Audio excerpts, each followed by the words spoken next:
we almost need government to take a holistic view here and say, this is what we think our energy demand is going to be.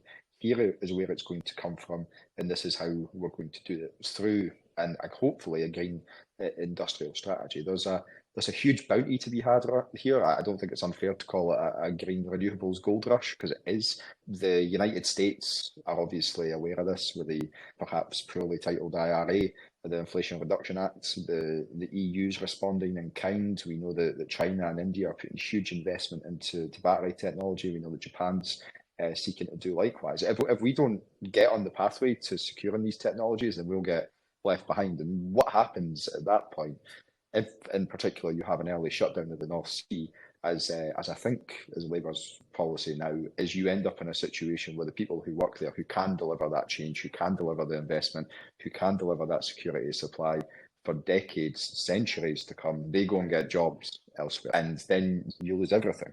So it can't be a one or the other on this one. It has to be a holistic view upon where we go.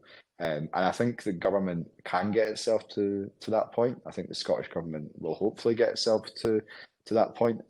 I would certainly gently encourage them to do so. And I think the UK will ultimately get to that point as well, because I don't think Labour's position is sustainable, just as I don't think the Tories' position is sustainable.